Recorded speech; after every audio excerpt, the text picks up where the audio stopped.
या नेत्याला गाव बंदी, ह्याला इकडे तिकडे जायचं नाही, त्याला तिकडे बंदी. काय चाललंय काय महाराष्ट्रामध्ये? अख्ख्या महाराष्ट्राचा सातबारा ह्यांच्या बापाच्या नावानं केलाय. अरे याडपटा आमच्या मध्ये नको पडू तू. दपला तू जाय ना तिकडे बेसन भाकर खायला. तुझ्या कुठं आवडते, तुला हबूकच जाईल.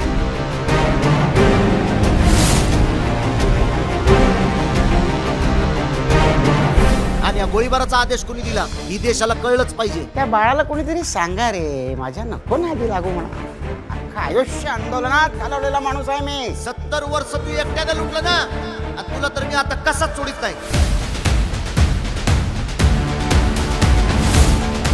तुझी निस्ती केस पांढरी होऊन काय उपयोग रे तुझा? नुसतं एका समाजाविषयी आकस. डंकेची चोट पे सांगतो, त्यांना आरक्षण मिळू देणार नाही.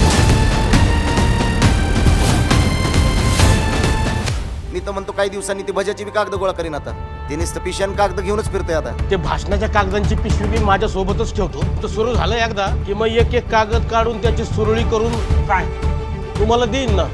बरं आता मराठ्यांना आरक्षणापासून कोणीच दूर ठेवू शकत नाही. मी बी आरक्षण घेतल्याशिवाय कसाच मागे हटत आहे. होऊन जाऊ दे आता काही. ब्रह्मदेव जरी आला तरी यांचं मागासले पण सिद्ध करू शकत नाही. एक तर मराठ्यांच्या आरक्षणाची विजय यात्रा निघत नाही तर माझी अंत्ययात्रा निघत. जिथे जिथे ते लोक सभा घेतील आपण तिथेच घ्यायची त्याला प्रत्युत्तर म्हणून. आमचा तुम्हाला विरोध नाही, तुम्ही बी आम्हाला विरोध करू नका, नाहीतर कुठं उपटीत असतो मी. आता ही गप्पा बसणार. आता होणार आपला महाएल्गार.